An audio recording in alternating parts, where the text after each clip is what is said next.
अभिप्रेरणा topic हम पढ़ रहे थे और अब हम बात करेंगे अभिप्रेरकों का वर्गीकरण। अभिप्रेरक कितने प्रकार के होते हैं, अभिप्रेरकों के वर्गीकरण की हम बात करेंगे। तो देखिएगा इधर,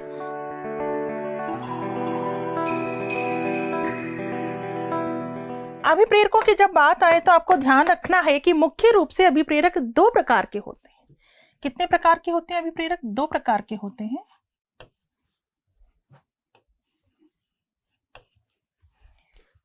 एक होते हैं जन्मजात अभिप्रेरक। कौन से? जन्मजात, ठीक है। और दूसरे होते हैं अर्जित अभिप्रेरक।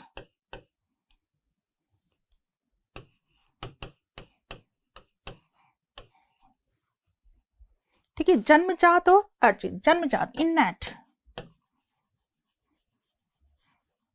मोटिव्स, अर्जित एक्वायर्ड।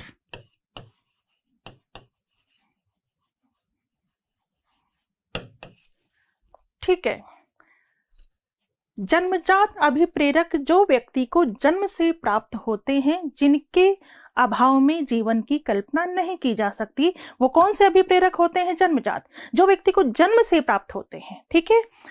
अर्जित अभिप्रेरक जो व्यक्ति अर्जित करता है शिक्षा के माध्यम से, वातावरण के माध्यम से, जो अर्जित करता है। ठीक है, जो जन्मजात नहीं होते, जो अर्जित होते हैं, जो सीखे हुए होते हैं, जो शिक्षा और वातावरण के माध्यम से प्राप्त होते हैं, वो कौन से अभिप्रेरक कहलाते हैं? अर्जित। तो सिंपल वे में आपसे पूछा जाए कि अभिप्रेरक कितने प्रकार के होते हैं, तो बताइएगा दो प्रकार के होते हैं, जन्मजात अभिप्रेरक और अर्जित अभिप्रेरक। क्लियर? जन्मजात अभिप्रेरकों की हम बात करें, किसकी? जन्मजात। जन्मजात अभिप्रेरकों की हम बात करेंगे तो जन्मजात अभिप्रेरक क्या है? भूख,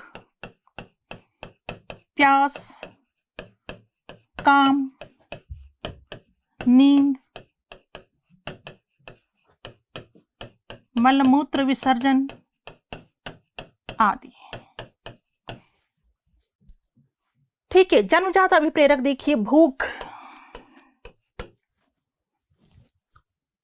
भूख जो व्यक्ति को भोजन प्राप्ति की ओर प्रेरित करती है। भूख लगती है तो व्यक्ति भोजन की ओर भागता है और व्यक्ति ज्यादा लंबे समय तक भूखा नहीं रह सकता। अगर व्यक्ति ज्यादा लंबे समय तक भूखा रहेगा तो उसकी मृत्यु तक हो सकती है। प्यास, प्यास लगने पर व्यक्ति पानी की ओर भागता है और बिल्कुल पानी के अभाव में भी व्यक्ति के जीवन की कल्पना नहीं की जा सकती। बहुत जरूरी है जीवन के लिए भूख, प्यास। काम, काम जैसा कि मैंने पहले भी बताया था, ये कम जरूरी है। काम कम जरूरी है, काम पर सबसे ज्यादा बल सिगमंड फ्रायड ने दिया है। लेकिन काम जीवन, काम के लिए हम ऐसा नहीं कह सकते कि काम के अभाव में जीवन संभव नहीं है, ऐसा नहीं कहा जा सकता। काम प्रवृत्ति का मार्गांतरीकरण किया जा सकता है। काम के अभाव में भी व्यक्ति का जीवित रहना पॉसिबल है। नींद, नींद के अभाव में व्यक्ति जीवित नहीं रह सकता। बिल्कुल, अगर लंबे समय तक व्यक्ति सोएगा नहीं तो हो सकता है वो बचेगा भी नहीं। नींद भी जीवन के लिए और एक स्वाभाविक जीवन शैली के लिए नींद बहुत ज्यादा जरूरी है। मलमूत्र विसर्जन, बिल्कुल, इसके अभाव में क्या व्यक्ति जीवित रह सकता है? नहीं। तो यहाँ आपको कुछ नहीं, ज्यादा ध्यान नहीं रखना है, सिंपल ध्यान रखना है। अभिप्रेरक कितने प्रकार के होते हैं पूछ लिया जाए, दो प्रकार के, जन्मजात और अर्जित। जन्मजात अभिप्रेरक आपको ध्यान रखने, नाम ध्यान रख लोगे काफी है। भूख, प्यास, काम, नींद, मलमूत्र विसर्जन आदि। क्लियर? अब हम चलेंगे अर्जित की ओर। किस ओर चलेंगे? अर्जित की ओर। अर्जित अभिप्रेरकों की हम बात करें तो अर्जित अभिप्रेरक दो प्रकार के होते हैं, ध्यान रखना। अर्जित अभिप्रेरकों की बात कर रहे हैं। अर्जित अभिप्रेरक जो शिक्षा के माध्यम से और वातावरण के माध्यम से सीखे जाते हैं, अर्जित किए जाते हैं। अर्जित अभिप्रेरक दो प्रकार के होते हैं। नंबर वन, व्यक्तिगत, पर्सनल, इंडिविजुअल। व्यक्तिगत अभिप्रेरक और दूसरे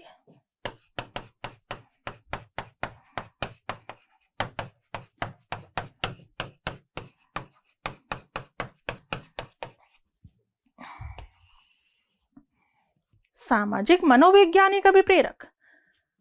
अर्जित में ध्यान रखना, पूछ लिया जाए अर्जित अभिप्रेरक कितने प्रकार के होते हैं, तो अर्जित अभिप्रेरक दो प्रकार के होते हैं, व्यक्तिगत और सामाजिक मनोवैज्ञानिक। क्लियर?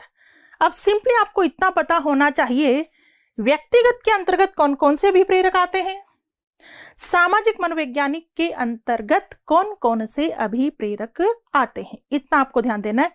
पहले ये इसी तरह से ध्यान रख लीजिएगा। अभिप्रेरक कितने प्रकार के? दो, जन्मजात और अर्जित। जन्मजात अभिप्रेरक आपको पता है, जन्मजात के अलावा जो भी अभिप्रेरक होते हैं वो अर्जित होते हैं। जो हमें जन्म से प्राप्त नहीं होते वो कौन से अभिप्रेरक होंगे? अर्जित अभिप्रेरक होंगे। और अर्जित अभिप्रेरक कितने प्रकार के होते हैं? दो, व्यक्तिगत, सामाजिक, मनोवैज्ञानिक। ठीक, अब हमें जानना यह है व्यक्तिगत के अंतर्गत कौन कौन से अभिप्रेरक आते हैं, सामाजिक मनोवैज्ञानिक के अंतर्गत कौन कौन से अभिप्रेरक आते हैं। क्लियर? देखिए,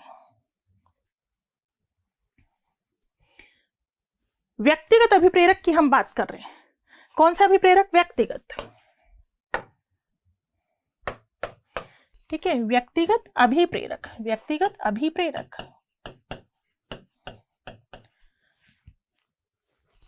आदत, रुचि, अभिरुचि, अभिवृत्ति, आकांक्षा स्तर, मद व्यसन, अचेतन इच्छाएं, जीवन लक्ष्य। याद रखना, ये कौन से अभिप्रेरक हैं? व्यक्तिगत प्रेरक हैं। आदत, हैबिट, जानते हैं आप, जिस काम को करने की हमें आदत पड़ जाती है। ठीक है, आदत अर्जित होती है, पूछा जा चुका है प्रश्न। आदत होती है जन्मजात, अर्जित, जन्मजात व अर्जित दोनों। याद रखना, आदत अर्जित होती है। अर्जित में भी व्यक्तिगत है या सामाजिक मनोवैज्ञानिक है? व्यक्तिगत है। जिस कार्य को करने की हमें आदत पड़ जाती है। अब आदत की हम बात करें, कईयों को अंगुलियां चटकाने की आदत पड़ जाती है। कई आपने देखा होगा बैठे बैठे पैर को हिलाते रहते हैं, पैर हिलाने की आदत पड़ जाती है। पेन कान में डालने की आदत पड़ जाती है। कईयों को अंगूठा चूसने की आदत पड़ जाती है, नाखून कुतरने की आदत पड़ जाती है। तो बिल्कुल आदत से प्रेरित होकर व्यक्ति वही कार्य करने लगता है। अब हम बात करते हैं किसकी? रुचि की। रुचि, आप एक बात ध्यान रखना, रुचि को वैसे अगर हम देखते हैं तो रुचि जन्मजात और अर्जित दोनों मानी जाती है। जन्मजात और अर्जित। लेकिन एक मनोवैज्ञानिक हुए हैं मैस्लो। आगे मैं बताऊंगी आपको कि मैस्लो ने भी अभिप्रेरकों के दो ही प्रकार बताए हैं, जन्मजात और अर्जित। तो मैस्लो ने रुचि को किस में रखा है? अर्जित में। बात समझ में आ रही है? जब आप अभिप्रेरक पढ़ेंगे, अभिप्रेरकों की जब बात आ रही है तो रुचि को पर्टिकुलर किस में रख दिया गया? अर्जित में। लेकिन जब आप रुचि का अलग कॉन्सेप्ट पढ़ते हैं, रुचि का अलग कॉन्सेप्ट पढ़ेंगे तो रुचि जन्मजात व अर्जित होती है। लेकिन ध्यान रखना, अभिप्रेरक की बात आ जाए, पूछ लिया जाए रुचि होती है, तो रुचि को यहाँ क्या बताना है? आपको अर्जित बताना है।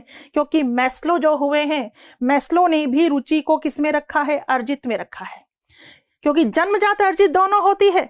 लेकिन अभिप्रेरकों की बात आ जाए तो अभिप्रेरक के रूप में रुचि को क्या लेंगे? अर्जित लेंगे, जन्मजात नहीं लेंगे आगे। क्योंकि जन्मजात में तो बात समझना, जन्मजात अभिप्रेरकों में तो हम उनको रख देते हैं जिनके बगैर जीवन पॉसिबल नहीं होता। इसलिए रुचि को किस में रखा है? अर्जित में रखा है। ठीक है, रुचि। तो जिस काम को करने में हमारी रुचि होती है तो रुचि हमें प्रेरित करती है और हम वो काम शीघ्रता से कर लेते हैं। अभिरुचि, एप्टीट्यूड। ठीक है, अभिरुचि, अभिरुचि जिसमें होती है, अभिरुचि जैसे किसी की चित्रकार बनने में अभिरुचि है तो वो उस ओर बढ़ता है। लेखक बनने में रुचि है, इंजीनियर बनने में रुचि है। ठीक है, तो इंग्लिश वर्ड ध्यान रखना, अभिरुचि को एप्टीट्यूड बोलते हैं, जस्ट इसी का एक टाइप है। तो अभिरुचि भी क्या किस में रखा गया है? अर्जित में रखा गया है। ध्यान रखना, अभिरुचि को भी किस में रखा गया? अर्जित में रखा गया है। क्यों रखा गया? क्योंकि वापस वही बात बोलूंगी, अभिप्रेरक में, जन्मजात में वो अभिप्रेरक आते हैं जिनके बगैर जीवन पॉसिबल नहीं होता। ठीक है, इसलिए इनको किस में रख दिया गया है? यहां अर्जित में रखा है। क्लियर? अलग से पढ़ोगे तो मैं अलग बात पढ़ाऊंगी, अलग से पढ़ोगे तो मैं यहां बताऊंगी कि अभिरुचि को क्या माना गया है। अलग से अगर हम पढ़े तो अभिरुचि को माना क्या गया है? जन्मजात माना गया है अभिरुचि को।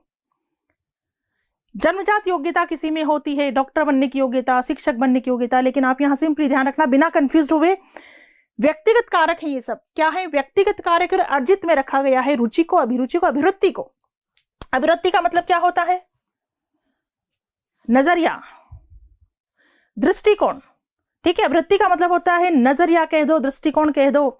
जैसा हमारा जिसके प्रति नजरिया होता है वैसा ही हमारा क्या होता है? व्यवहार होता है। हम किसी के प्रति वैसा व्यवहार करते हैं जैसा उसके प्रति हमारा क्या होता है? नजरिया होता है, अभिवृत्ति होती है। अभिवृत्ति हमारी सकारात्मक भी हो सकती है, अभिवृत्ति हमारी नकारात्मक भी हो सकती है। किसी भी वस्तु व्यक्ति के प्रति हमारा नजरिया सकारात्मक भी हो सकता है और हमारा नजरिया नकारात्मक भी हो सकता है। ठीक है। आकांक्षा स्तर, प्रत्येक व्यक्ति का अलग अलग आकांक्षा स्तर होता है। ठीक है। लेवल ऑफ एस्पिरेशंस, आप क्या बनना चाहते हो बेटा? तो बेटा बोलता है मैं तो डॉक्टर बनना चाहता हूं।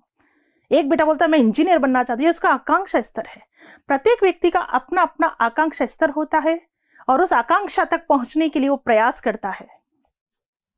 मद व्यसन, जिसे हम नशा बोलते हैं, इंटॉक्सिकेशन। ठीक है, मद व्यसन कह दो या नशा कह दो, जिस व्यक्ति को नशे लत पड़ जाती है नशा करने की, वो आक्रामक व्यवहार करने लगता है। फिर अगर उसे नशा नहीं दे, मतलब वो नशा ही उसे अंदर से प्रेरित करता है, गलत काम करेगा लेकिन क्या करेगा? नशा करेगा। अचेतन इच्छाएं, अनकॉन्शियस डिजायर्स। अचेतन मन में कुछ इच्छाएं चली जाती हैं। कौन सी इच्छाएं जाती हैं अचेतन मन में? जिन इच्छाओं की पूर्ति नहीं हो पाती है, तृप्ति नहीं हो पाती, वो इच्छाएं कहां चली जाती है? अचेतन मन में।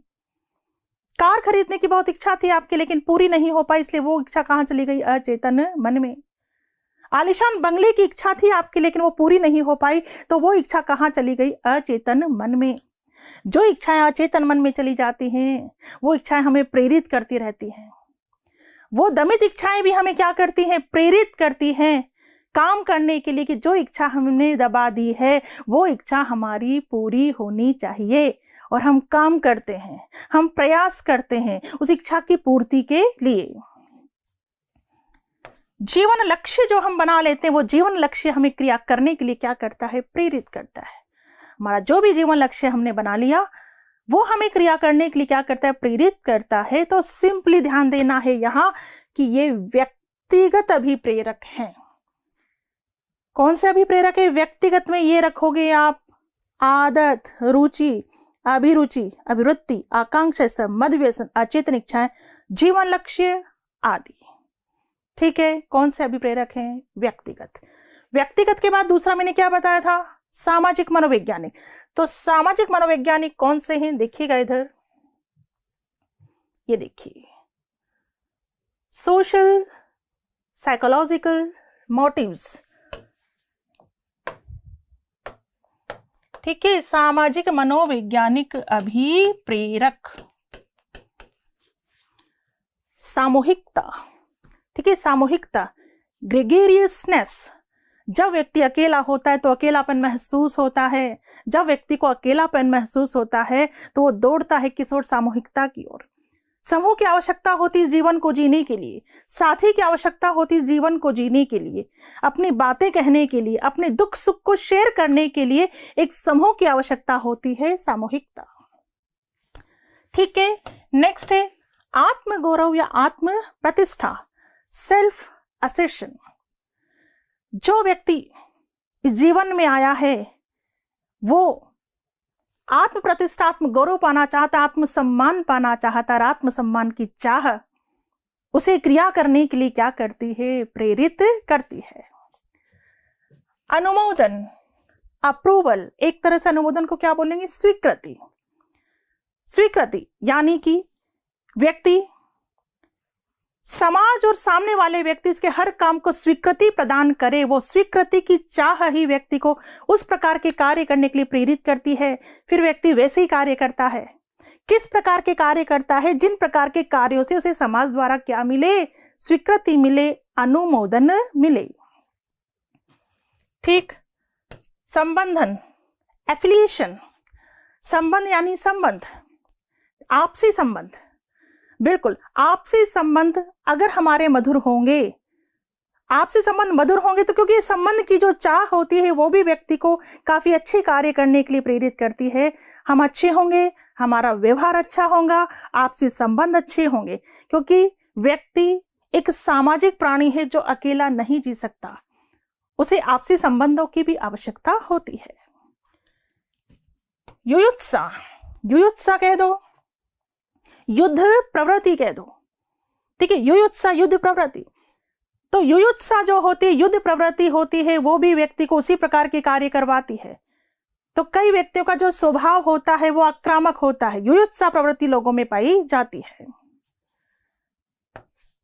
जिज्ञासा जब जागृत होती है, जिज्ञासा अभिप्रेरक जब जागृत होता है, तो जिज्ञासा अभिप्रेरक जब जागृत होता है तो व्यक्ति क्रिएटिव वर्क भी करता है और अच्छे वर्क करता है, क्योंकि व्यक्ति में जिज्ञासा है वो काम करने की। उपलब्धि, उपलब्धि की चाह कईयों में होती है, और जिन व्यक्तियों में उपलब्धि की चाह होती है कि मुझे वहां तक पहुंचना है, अब मेरा नेक्स्ट टारगेट ये है, तो वही उपलब्धि की चाह व्यक्ति को अंदर से क्या करती है, प्रेरित करती है। रचनात्मकता, कंस्ट्रक्टिविटी, रचनात्मकता, जो व्यक्ति रचनात्मक होते हैं, रचनात्मकता का विकास बाल्यावस्था से हो जाता है, और जिनमें रचनात्मकता पाई जाती है वो रचनात्मकता उन्हें प्रेरित करती है कुछ निर्माण कार्य करने के लिए, ठीक है। ऐसे व्यक्ति कुछ भी निर्माण कार्य करते हैं, जैसे छोटे छोटे बच्चे माचिस की डिब्बियों से रेलगाड़ी बनाने लग जाते हैं, आइसक्रीम की डंडियों से घर बनाने लग जाते हैं, रेत के ढेर में घर बनाकर उसे सजाने लग जाते हैं। रचनात्मकता। शक्ति, पावर, ये जो पावर अभिप्रेरक है, शक्ति या सत्ता बोल दो, ये अभिप्रेरक व्यक्ति को प्रेरित करता है कि सब उसके अंडर में कार्य करें, सब उसकी बात को माने, केवल उसकी शक्ति का प्रदर्शन हो, उसकी सत्ता का प्रदर्शन हो, उसके महत्व का प्रदर्शन हो। आक्रामकता, आक्रामकता जिस व्यक्ति में होती है, वो आक्रामकता उसे हर पल प्रेरित करती है कि वो कहीं भी केवल रक्षक के रूप में हो या भक्षक के रूप में किसको अपनाता है, आक्रामकता को अपनाता है। कुछ व्यक्ति अपनी रक्षा करने के लिए आक्रामकता अपनाते हैं, तो कुछ व्यक्ति दूसरों का नुकसान करने के लिए भक्षक बनकर आक्रामकता को अपनाते हैं। इतनी अंदर की चर्चा में आपको नहीं जाना है, आपको सिंपली ध्यान रखना कि ये अभिप्रेरक किसके अंतर्गत आ जाते हैं, सामाजिक मनोविज्ञान। इतनी सी चर्चा ध्यान रखनी, आपको ज्यादा नहीं। कितनी चर्चा ध्यान रखनी, वापस सुन लो। अभिप्रेरक कितने प्रकार के होते हैं, 2, जन्मजात अभिप्रेरक और अर्जित अभिप्रेरक, ठीक है। यहां अभिप्रेरकों का अर्थ समझ लो। जन्मजात अभिप्रेरक में हम केवल उनको रखते हैं जिनके बिना जीवन संभव नहीं होता, और मुख्य रूप से इसमें कौन कौन से प्रेरक आते हैं, भूख, प्यास, काम, नींद, मलमूत्र विसर्जन आदि। अर्जित प्रेरक जो हमें शिक्षा से प्राप्त होते हैं, वातावरण से प्राप्त होते हैं, वो कौन से अभिप्रेरक होते हैं, अर्जित अभिप्रेरक। क्लियर। अर्जित अभिप्रेरकों को कितने भागों में बांटा है, 2 भागों में बांटा है, व्यक्तिगत और दूसरा सामाजिक मनोवैज्ञानिक। आपको केवल इतना ध्यान रखना है कि व्यक्तिगत में कौन कौन से अभिप्रेरक आते हैं और सामाजिक मनोवैज्ञानिक में कौन कौन से अभिप्रेरक आते हैं। क्लियर। ये तो सिंपल वे में चर्चा हुई कि अभिप्रेरक कितने प्रकार के होते हैं, ठीक। अब बात आ जाए कि मैस्लो ने कितने अभिप्रेरक बताए। किसने, मैस्लो।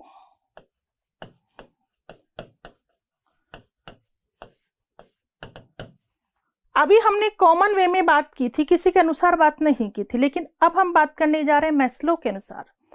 मैस्लो की जहां बात आ जाए तो मैस्लो के अनुसार आप ध्यान रखेंगे, मैस्लो ने 2 प्रकार के अभिप्रेरक बताए हैं। नंबर 1 जन्मजात अभिप्रेरक और नंबर 2 अर्जित अभिप्रेरक, जिनकी चर्चा हम कर चुके हैं। जन्मजात अभिप्रेरक और अर्जित अभिप्रेरक, ठीक है। नेक्स्ट आपको ध्यान रखने हैं थॉमसन के अनुसार। किसके अनुसार, थॉमसन। थॉमसन ने भी 2 प्रकार के बताए हैं। नंबर 1 स्वाभाविक अभिप्रेरक। कौन सा, स्वाभाविक अभिप्रेरक। और नंबर 2 कृत्रिम अभिप्रेरक। नंबर 2 कृत्रिम अभिप्रेरक। क्लियर। नेक्स्ट हम बात कर रहे हैं किसकी, गैरेट।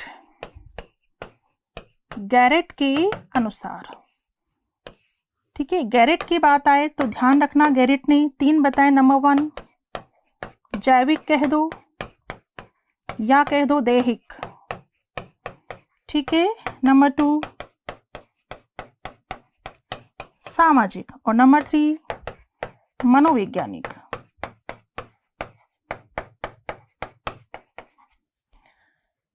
ये बात आपको ध्यान रखनी है। देखिएगा इधर, मैस्लो ने कितने प्रकार के अभिप्रेरक बताए? 2 प्रकार के, जन्मजात और अर्जित। जन्मजात अभिप्रेरक जो है, कौन से अभिप्रेरक? जन्मजात अभिप्रेरक को हम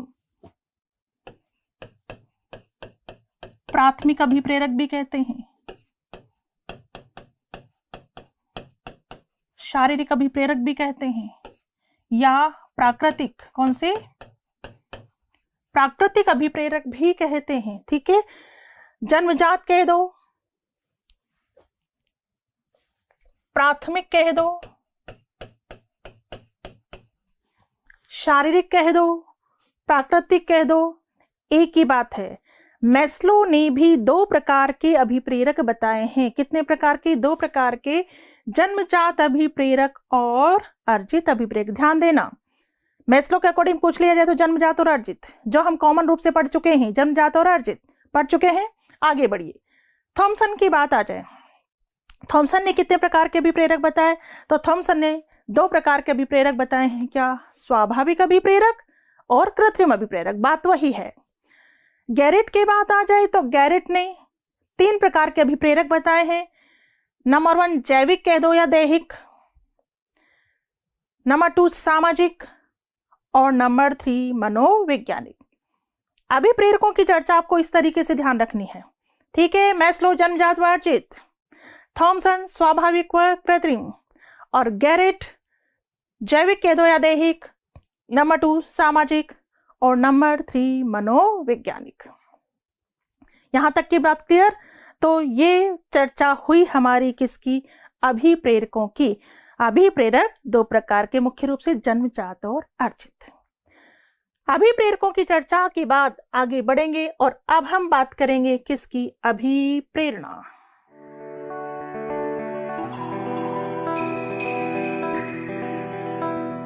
अभिप्रेरणा के प्रकार की। अब देखिए, एक शब्द तो था आपके सामने अभिप्रेरक।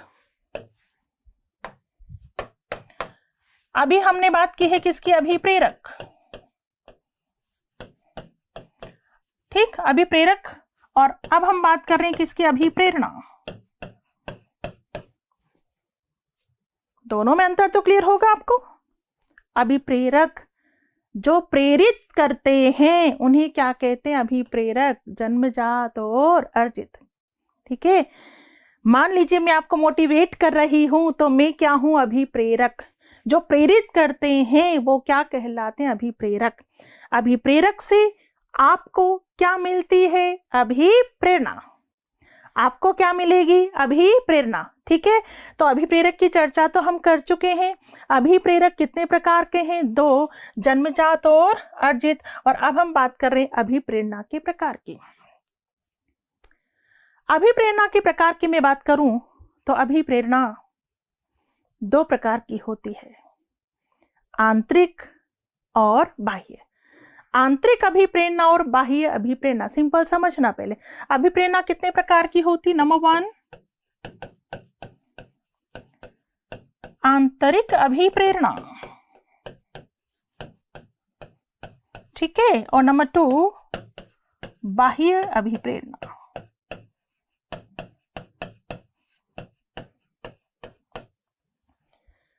आंतरिक अभिप्रेरणा और बाह्य अभिप्रेरणा, इस बात को समझने की कोशिश करिएगा। आंतरिक और बाह्य, ठीक। आंतरिक अभिप्रेरणा में व्यक्ति अपनी खुद की इच्छा से उठ करके खड़ा होता है, उसे किसी बाह्य व्यक्ति की आवश्यकता नहीं पड़ती। खुद की इच्छा से उठकर खड़ा होता है और कार्य करने की ओर अग्रसर हो जाता है, मंजिल प्राप्ति की ओर अग्रसर हो जाता है।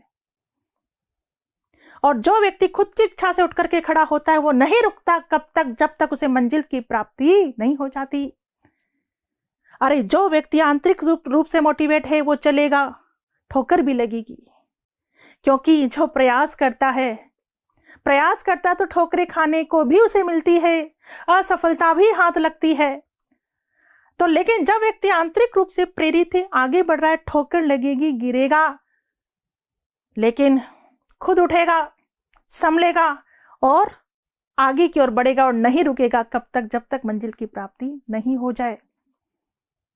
यानी आंतरिक अभिप्रेरणा से प्रेरित होकर व्यक्ति अंत तक पहुंचता है, जबकि बाह्य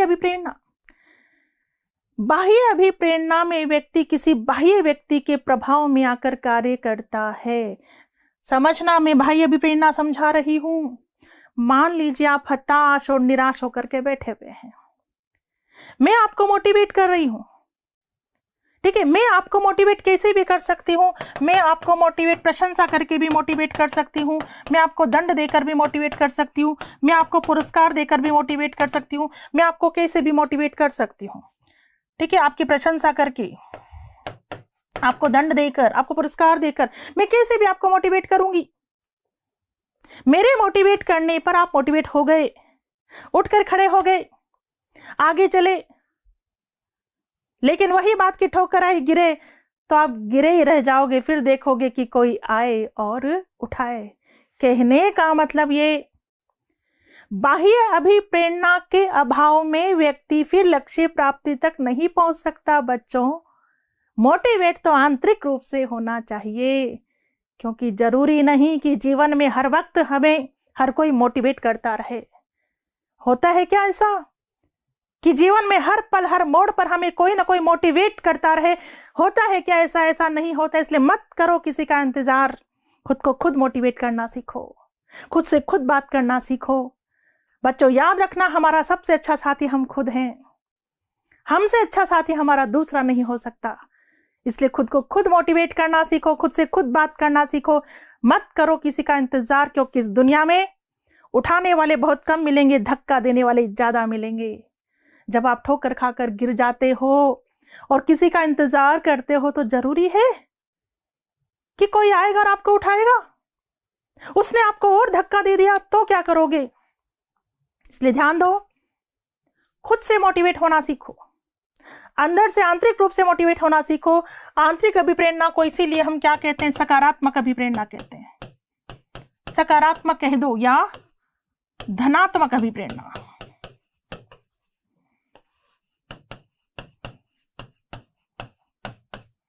ठीक है, सकारात्मक कह दो या धनात्मक अभिप्रेरणा कह दो। एक बालक कहानी की पुस्तक पढ़ता है क्योंकि कहानी की पुस्तक पढ़ने में से आनंद आता है। ये कौन सी अभिप्रेरणा हुई? आंतरिक अभिप्रेरणा, जो आनंद की अनुभूति करवाती है। किसकी? आनंद व संतुष्टि की अनुभूति। आनंद व संतुष्टि प्राप्त होती है कौन सी अभिप्रेरणा से? आंतरिक अभिप्रेरणा से। तो आंतरिक अभिप्रेरणा में व्यक्ति स्वयं की इच्छा से जागृत होता है, उठकर खड़ा होता है। बाह्य अभिप्रेरणा में व्यक्ति को कोई बाह्य व्यक्ति प्रेरित करता है, बाह्य व्यक्ति के प्रेरित करने पर वो उठ खड़ा होता है। तो आप मुझे बताइए, अंत तक, लक्ष्य तक, मंजिल तक कौन सी अभिप्रेरणा पहुंचाएगी आपको? आंतरिक या बाह्य? आंतरिक या बाह्य? आंतरिक अभिप्रेरणा ही आपको लक्ष्य तक पहुंचा सकती है। बाह्य अभिप्रेरणा के द्वारा तो आप लक्ष्य तक पहुंचने की शुरुआत कर सकते हो। मैंने आपको मोटिवेट किया, आप शुरू तो कर दोगे पढ़ना, पढ़ाई शुरू कर दोगे, लेकिन जैसे ही मेरा मोटिवेशन बंद हो जाएगा, हो सकता है आप चलो और फिर वापस बैठ जाओ।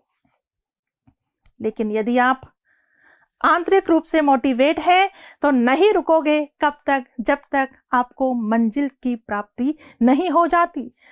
तो आंतरिक अभिप्रेरणा को हम सकारात्मक और धनात्मक अभिप्रेरणा भी कहते हैं, और बाह्य अभिप्रेरणा को हम नकारात्मक या ऋणात्मक अभिप्रेरणा भी कहते हैं। ये ध्यान देना, आंतरिक अभिप्रेरणा को हम सकारात्मक कह दो, धनात्मक कह दो, अनुकूल कह दो। कौन सी? अनुकूल भी इसे कह सकते हैं, अनुकूल अभिप्रेरणा, अनुकूल। और इसे हम प्रतिकूल भी कह सकते हैं। कौन सी अभिप्रेरणा? प्रतिकूल। वापस एक बार सुन लो, अभिप्रेरणा दो प्रकार की होती है, आंतरिक और बाह्य। आंतरिक अभिप्रेरणा में व्यक्ति खुद की इच्छा से उठकर खड़ा होता है, स्वप्रेरित होता है, खुद की इच्छा से उठकर खड़ा होता है और नहीं रुकता कब तक, जब तक उसे मंजिल की प्राप्ति नहीं मिल जाती। यानी आंतरिक अभिप्रेरणा अपने आप में अंत है। आंतरिक रूप से जो व्यक्ति मोटिवेट हो गया वो नहीं रुकेगा कब तक, जब तक वो अंत तक नहीं पहुंच जाता। अंत तक का मतलब है मंजिल तक नहीं पहुंच जाता, लक्ष्य तक नहीं पहुंच जाता।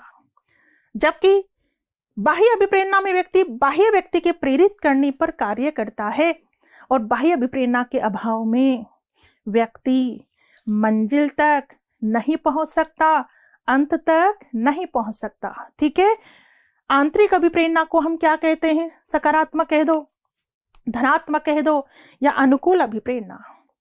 बाह्य अभिप्रेरणा को क्या कहेंगे? नकारात्मक, ऋणात्मक या प्रतिकूल अभिप्रेरणा। ठीक है, इतनी बात समझ में आ गई। तो देखिएगा इधर,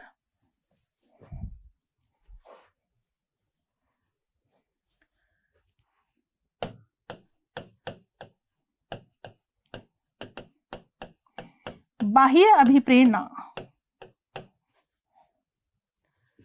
अंत तक, अंत तक, अंत तक का मतलब क्या है? यहां लक्ष्य तक।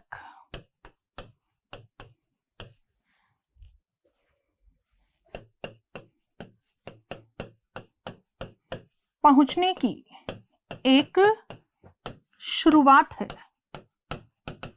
शुरुआत कह दो, साधन कह दो या युक्ति कह दो। बाह्य अभिप्रेरणा अंत तक यानी लक्ष्य तक पहुंचने की एक शुरुआत है। यानी बाह्य अभिप्रेरणा मिलेगी तो आप शुरुआत कर सकते हो। ठीक है, शुरुआत एक साधन, एक युक्ति है।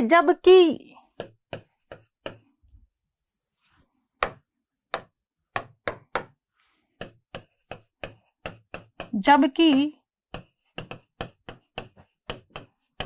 आंतरिक अभिप्रेरणा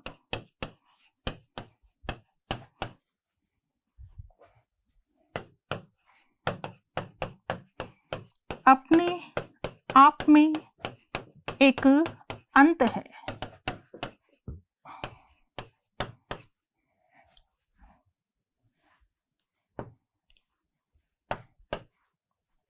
देखिएगा इधर, वेरी इंपॉर्टेंट लाइन।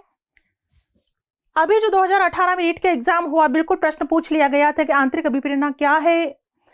आंतरिक अभिप्रेरणा अपने आप में एक अंत है। अंत का मतलब क्या है? लक्ष्य। अंत का मतलब क्या है? लक्ष्य। यानी वापस समझनी है ये बातें, फील करके पढ़नी है आपको। बाह्य अभिप्रेरणा तो लक्ष्य तक पहुंचने के एक साधन हो सकता है, एक शुरुआत हो सकती है, एक युक्ति हो सकती है। जबकि आंतरिक अभिप्रेरणा तो अपने आप में एक अंत है। जो व्यक्ति आंतरिक रूप से मोटिवेट हो जाता है वो कहां तक पहुंचता है? अंत तक, मंजिल तक, लक्ष्य तक। नहीं रुकता कब तक? जब तक उसे मंजिल की प्राप्ति नहीं हो जाती। ठोकर लगती है, गिरता है, खुद उठता है, संभलता है, चल पड़ता है और नहीं रुकता है कब तक? जब तक मंजिल की प्राप्ति नहीं हो जाती। बाह्य अभिप्रेरणा में तो व्यक्ति काम की शुरुआत तो कर देगा, शुरुआत तो कर देगा, लेकिन ठोकर लगेगी, गिरेगा, गिरा ही रह जाएगा। मतलब बाह्य अभिप्रेरणा के अभाव में व्यक्ति अंत तक नहीं पहुंच सकता। जो व्यक्ति आंतरिक रूप से प्रेरित है वही व्यक्ति अंत तक पहुंचेगा। तो ध्यान रखना, बाह्य अभिप्रेरणा तो जैसे एक शुरुआत है, एक साधन है, एक युक्ति है, जबकि आंतरिक अभिप्रेरणा अपने आप में एक अंत है। मतलब आंतरिक अभिप्रेरणा में व्यक्ति कहां तक? अंत तक पहुंचता है, मंजिल तक पहुंचता है, लक्ष्य तक पहुंचता है। बात क्लियर? तो अभिप्रेरकों का वर्गीकरण आप पढ़ चुके हैं। अभिप्रेरणा कितने प्रकार की होती है ये बात आप पढ़ चुके हैं। ठीक, और इसके बाद हम आगे बढ़ेंगे। फेसबुक पर लाइक करें, यूट्यूब पर सब्सक्राइब करें और डाउनलोड करें VJ education app by doctor Vandana Jadaun और पाएं free demo classes, free model test papers और free motivational videos. For more information call us on 9587 305 306।